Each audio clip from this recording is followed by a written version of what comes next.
The deeper you sink, the higher you'll fly, my brother. The more suffering that you go through now, the more challenges that you have to overcome, the sweeter the taste of victory will be. I'm 5 days out from my first ever bodybuilding competition, and let me tell you, bro, this shit ain't easy. But neither is life. Neither is chasing greatness and glory. And I'm so grateful that I get to suffer, because this is the suffering that I chose.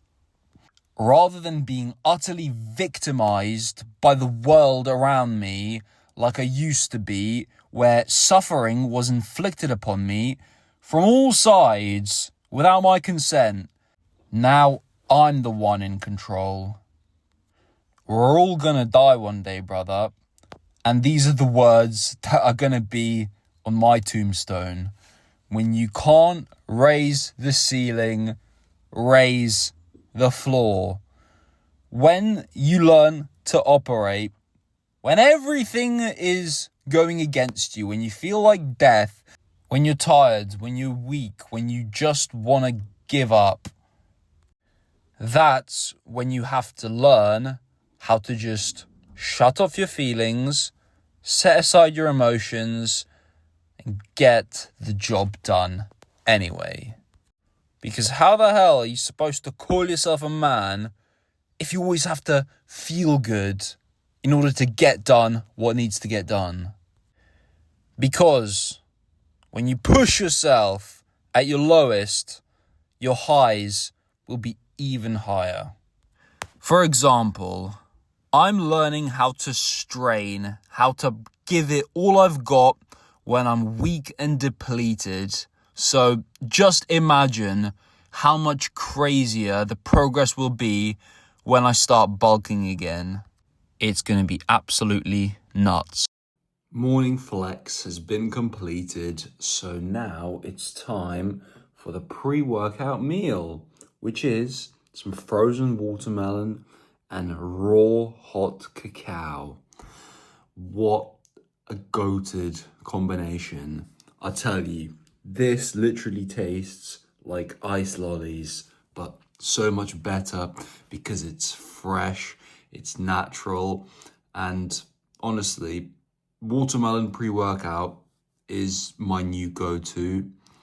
The citrulline pumps are insane. It's very, very low calorie, high volume, meaning you can eat a decent amount and feel reasonably human again.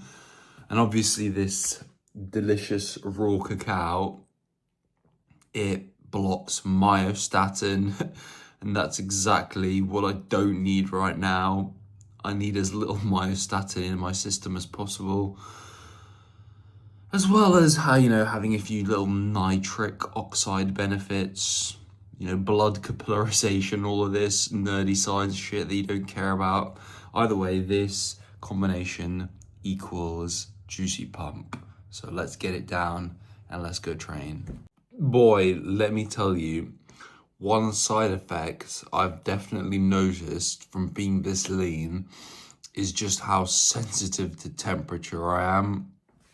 Like, this bowl of frozen watermelon is making my brain freeze on a level that I've never felt before.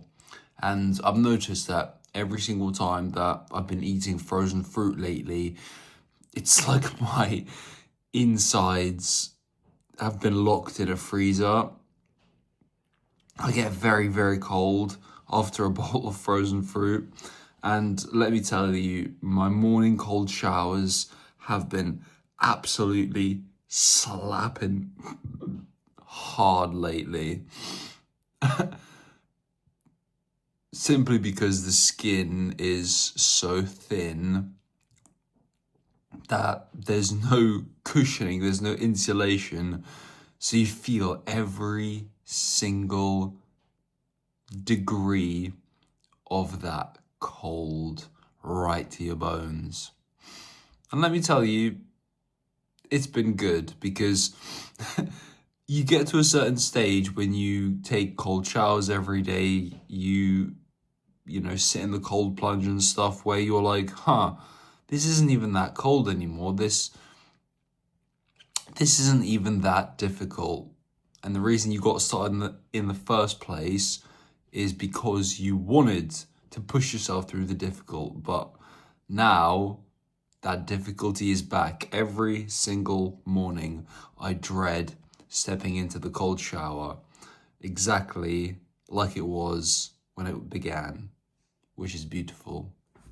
Today is going to be a cold, gritty session in the home gym, aka my garden, simply because I want a low dopamine session where there's no music, no bumping, no grooving, just moving. So today is back and tricep day, and I begin with some ultra wide grip pull-ups. And this close to my show, the strength is absolutely bleeding out. I've lost so many reps on this exercise, even though I'm the lightest I've ever been. Nonetheless, even though I'm weak as a kitten, I can still push as hard as a gorilla. So here we have a couple forced reps at the end. So after 3 sets of pull-ups, it's time for some pullovers. And every single time I put this exercise back in my program, I think to myself, what the hell have I been doing? This is an absolute goat. It needs to be constantly in the rotation because the stretch you get on the rib cage, the way the lats work, and the fact that you can get your triceps some good stimulus as well, all in one banger exercise, man, this just makes it impossible to sleep on. Especially now that I really don't care about the weight I'm using. I'm literally just focused on form and pushing the intensity where the last rep is actually a grinder. And honestly, what more perfect exercise on a back and triceps day than one that works the back and triceps in one go? But anyway, next up, after 3 sets of the pullovers, we have the chest-supported row. And I used to lift way more weight on this exercise, but it was with herky-jerky form. My chest would rise off the bench.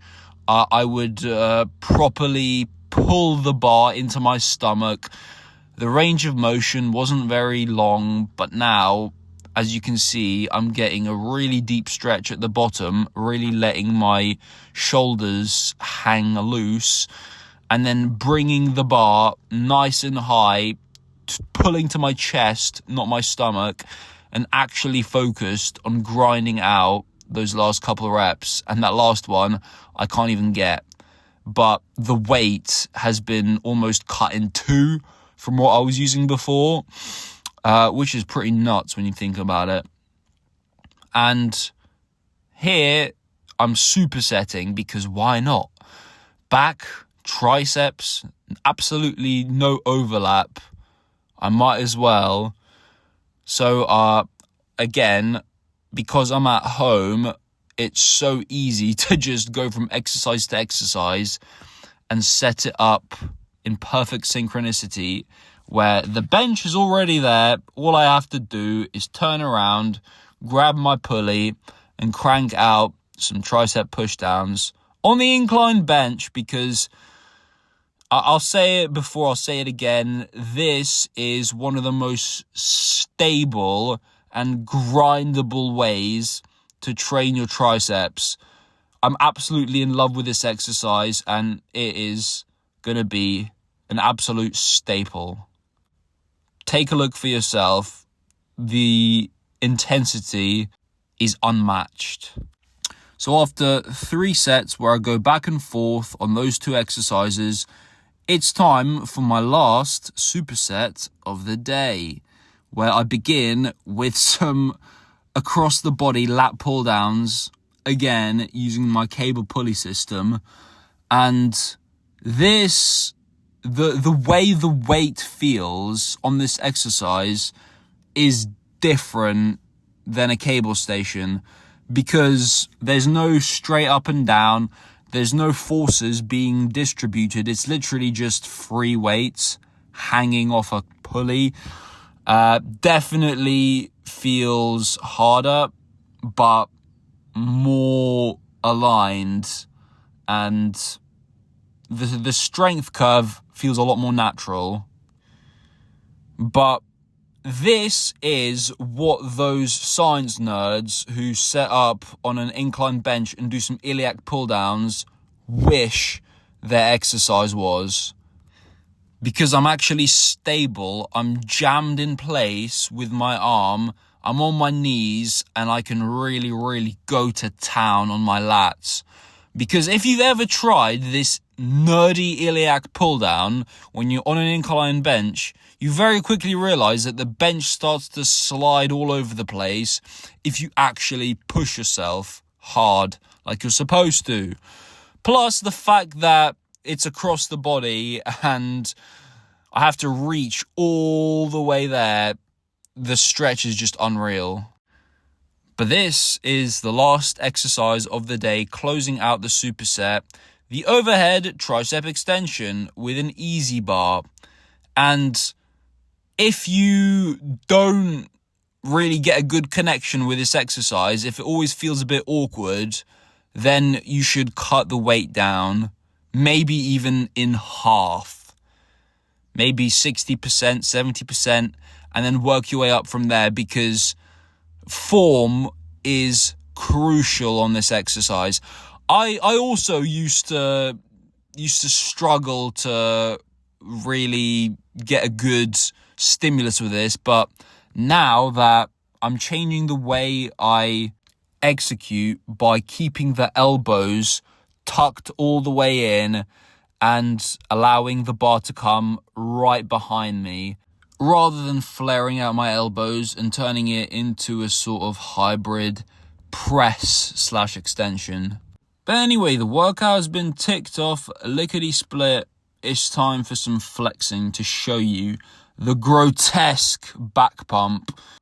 I feel so engorged with blood that it's actually hard to flex. It's a little bit painful.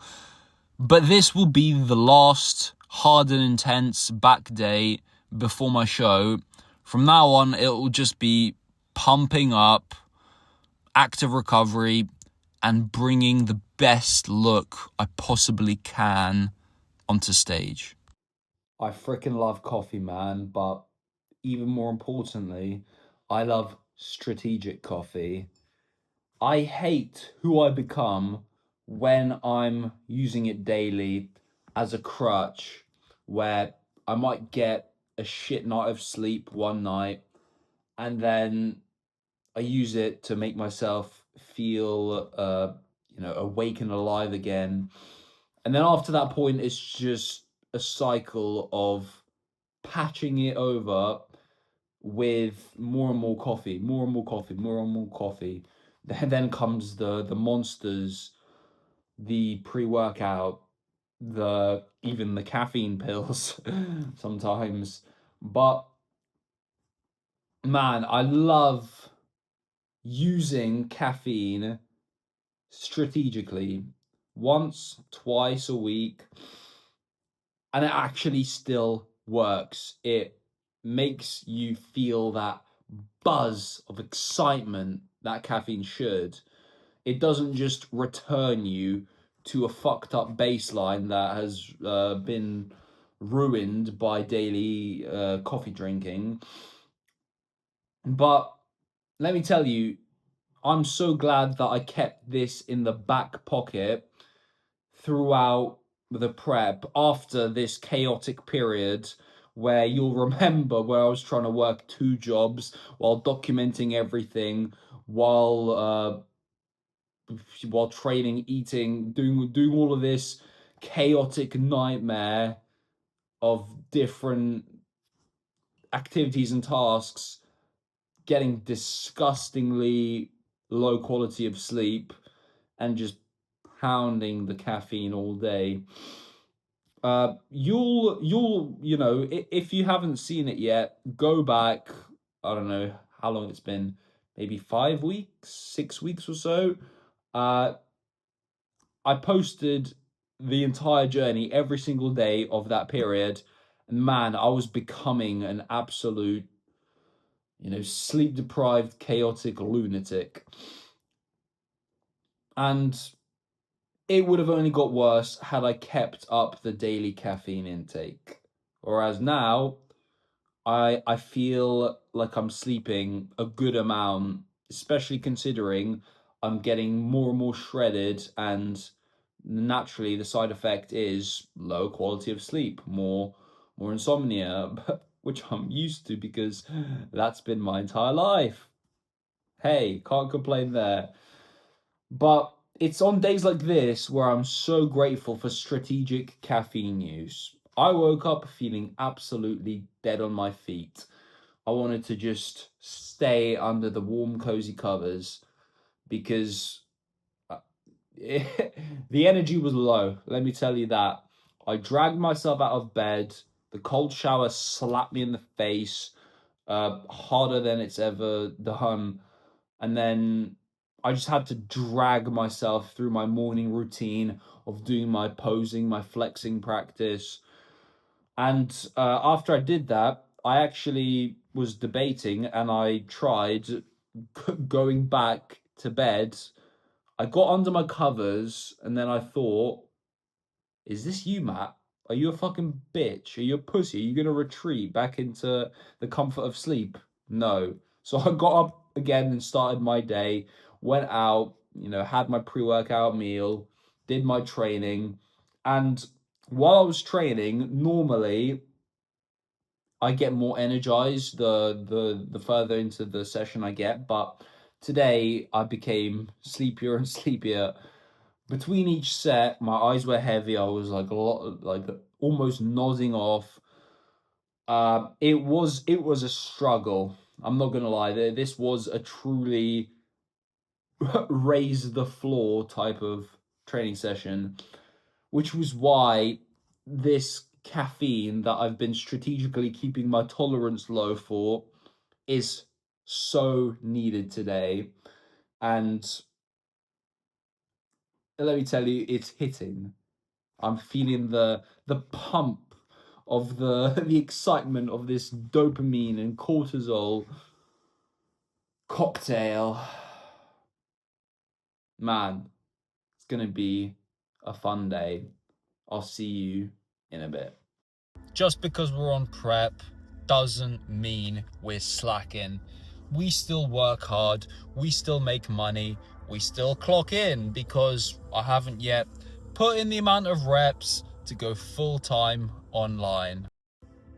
But just a reminder that everything is a skill, and even if something might be overwhelming and insurmountable at first, you can very, very quickly adapt. Like this job that I'm doing right now with Every. I came from a background of deliveries where it was an absolute joke. The system was immediately organized where all I had to do was show up, get my packages in the van, and go, go, go, go, go. The software would take care of everything for me. I wouldn't have to use any ounce of brain power to, sort out my parcels, where they're going, because it was for Amazon. All hail Mr. Bezos, obviously. But yeah, the system was flawless, such that it's the easiest delivery job there is, probably. But every is a flipping skill. You have to be organized. You have to be on the dot. You have to know where you're going, what you're doing. The more you learn your route, the easier it gets, and the more efficiently you can get stuff done. But if you watch back a few weeks, you'll see just how overwhelmed I am and how chaotic everything is. Now it's the opposite. Now it's smooth as butter. And I'm so, so grateful with this amazing opportunity, because deliveries honestly are goated when you're trying to build something on the side. Super flexible, super freeing. You're not trapped in a freaking office cubicle with your coffee breath fucking manager lording over you all day under those disgusting fluorescent lights, getting your soul sucked away by all of the limiting beliefs of the NPCs around you. No, you're on your own. You're enjoying the sunshine or the rain. You're getting your vitamin D. You're, vibing out, listening to the thoughts in your head.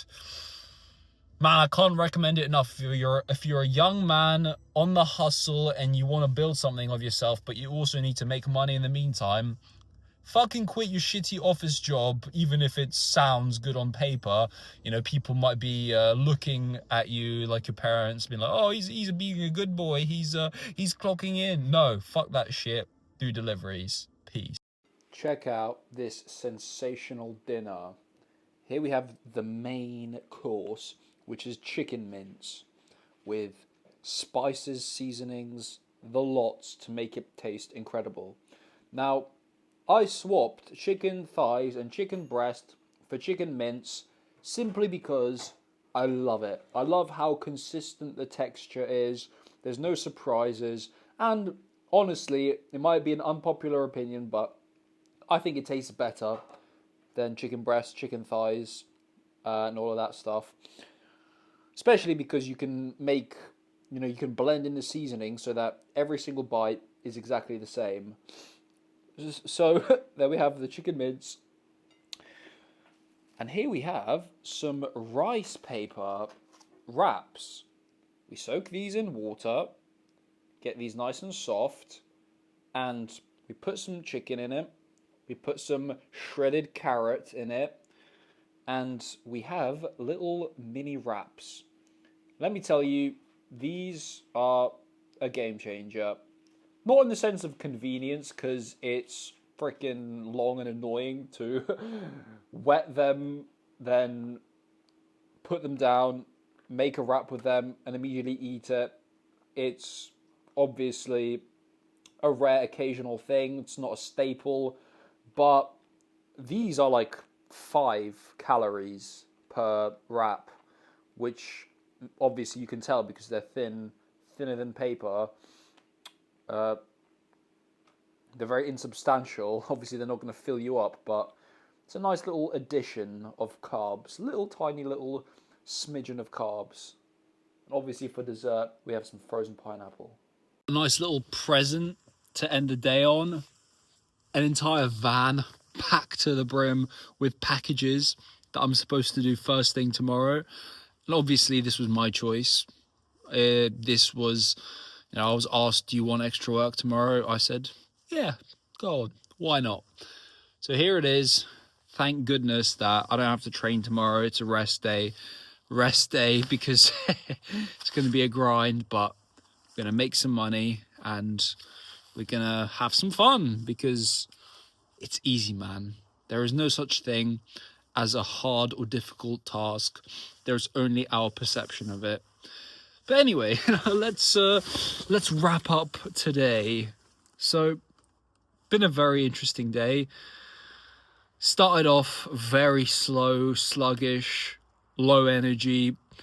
Felt like death just a little bit.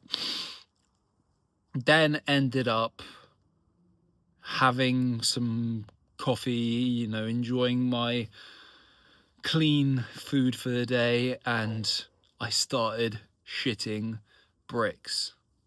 Not quite bricks though, because bricks are solid. Everything that came out of me was just squirt, just caking the toilet bowl with diarrhea multiple times in the morning. And I'm so sorry for this graphic, disgusting imagery, but just to paint you a little picture about what my digestive system was like, it was non-stop, man. I genuinely thought that I'd be, pooing all day. I thought I was in for a rough ride of stomach discomfort. But all it took was just popping in Imodium, and the pain went away. The endless stream stopped, and I ended up having a great rest of the day. I ended up asking out a fit girl that I'd been flirting with back and forth every single time I dropped a package off. She was a reception girl. Ended up getting rejected, as part of the game. She said, "Oh, sorry, I have a boyfriend." But I don't know if she was just trying to be nice to me, let me off easy, or she actually did. Hey, impossible to tell, right? But either way, rejection makes you feel like a G when you're not a simp about it, when you don't take it personally, when you're just like, okay, I actually have testicles larger than the size of 2 shriveled little raisins, and I execute on what I say I'm going to do, and I, put myself out of my comfort zone. By the way, really, really interesting day. I'll see you when I see you.